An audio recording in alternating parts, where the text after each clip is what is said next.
Lindsay Lohan's been busted for DUI again. It's the second time since May, and this time cops say coke is involved. With us now in Studio City, Don Schweitzer, former California prosecutor and a former Los Angeles police officer. And Donald, you know, I look at the California statute, and boy, this girl's in trouble.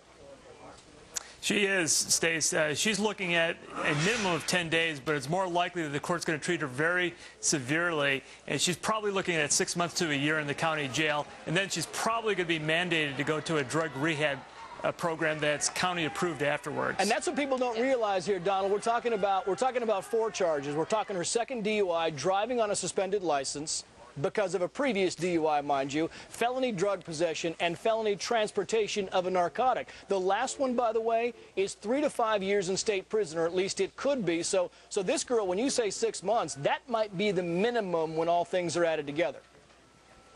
Yeah, what I'm basing it off of is what I see in the court from day to day. But the court here is going to take this very seriously, given that she was involved in a hit and run before. She left the scene of the accident when she caused injury to herself. And in this case, she was chasing somebody down in the streets of Santa Monica while she had a blood alcohol of 0.12 to 1.13. Extremely dangerous conduct. Coupled with being in possession of controlled substances, she could be looking at even more. But I'm just basing it at a range of what I'm familiar with. And you know the thing is here is even if she does get a slap on the wrist, so to speak, and she gets a couple of months or whatever, you know, she's 21 years old, and this is a girl who has a problem. Now, what happens if there's a third time, Donald? I mean, if there's a third DUI, if there's a third drug conviction or a second drug conviction, boy, you're talking about some serious prison time.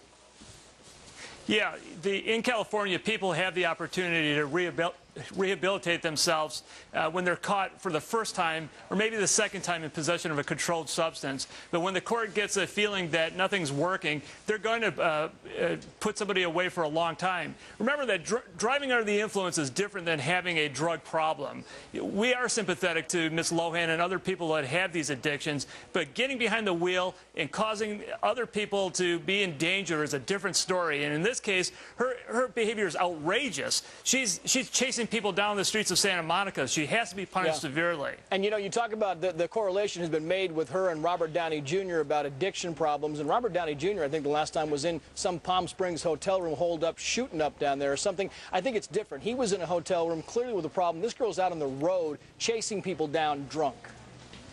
You know, Stacey, the other thing about Downey is that I don't think that he changed his behavior until the system started treating him tough. I remember them really socking it to him in the end, and then he came around, and that's what has to happen with these people.